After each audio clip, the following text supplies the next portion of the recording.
जय माता दी समस्त को मो चैनल को स्वागत करुँची सांग माने भेंडीर आपण मसला भजा बेसर बहुत प्रकार आइटम करके खाई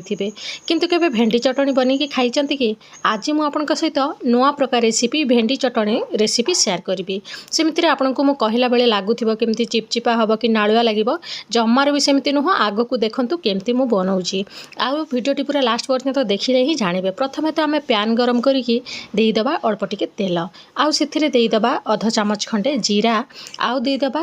गोटे चामच खंडे गोटा धनिया ये सब को किसी समय आम भाजी नवा टिके नाली पड़ी आसिले आम या उपरे देदेबा रसुण आउ कंचा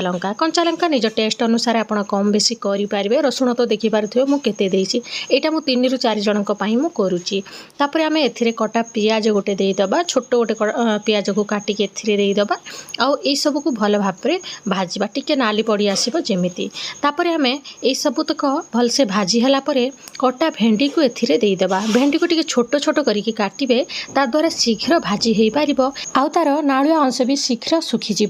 तापर आम ये सब को भल भाव में मिक्स करवा सांग मैंने या बहुत कम समय आप बन की खाई पारे साइड डिश भाव में भात रुटी पखाड़ सबू थे सांगरे खाई पारे तापर एथिरे आम 2टा टमाटो को छोट छोट कर काटिकी दबा ता द्वारा शीघ्र टमाटोटा सिझी पार आउ भल भाव में या मिक्स करनवा आउ आम फ्लेम को मीडियम ही रखा बेसी लो रखानी कि बेसी हाई करवानी तापर देदेबा स्वाद अनुसार लुण जी भेंडी को दरकार से यही समय ही देदेबे आग को दबार जमार दरकार पड़ोनी यही सब को आउ थे भल भाव में मिक्स करके आम ए घोड़े घोड़े या सिझेबा मझे मझे आप काढ़ी काढ़ी देखुवे आउ टिके पातिया चलै दौथे तार द्वारा आउ तले बेसी लाखिबनी सबुपटे भलसे सुखीज आ भेंडीटा सिझी भी जीव एवं ये देखिपे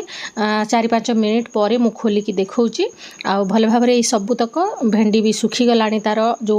नालुआ अंशटा तो आम या ठंडा करनवा अल्प टिके मु तेंतुली देदेची या आम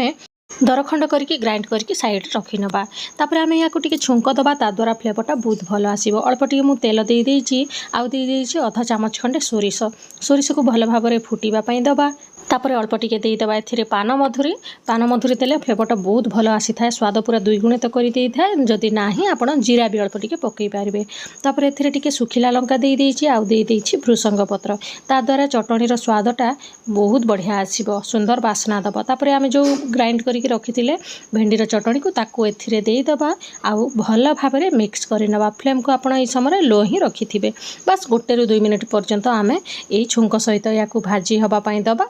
ता द्वारा स्वाद बहुत भल दब सांग माने देखिले ना केते नुआ रेसिपीटे थरे आपण ट्राए करी देखंतु सेमती भेंडी बहुत सस्ता रे मिलुची आजिकल तो आपण थरे भलिया बने की भेंडी चटणी खाई कि मते कमेंट करबा पई जम्मारो भूलिबेनी लास्ट को टिके हम एथिरे दे दबा सोरिष तेल सेटा भी पुनी कंचा सोरिष तेल दबा सुंदर बास्ना दब हमर चटणी को सांग माने देखिले ना केते सहज रे प्रस्तुत हे गला हमर भेंडी चटणी गोटे यूनिक रेसिपी निहाती थरे ट्राए करबा पई अनुरोध थैंक यू फॉर वाचिंग।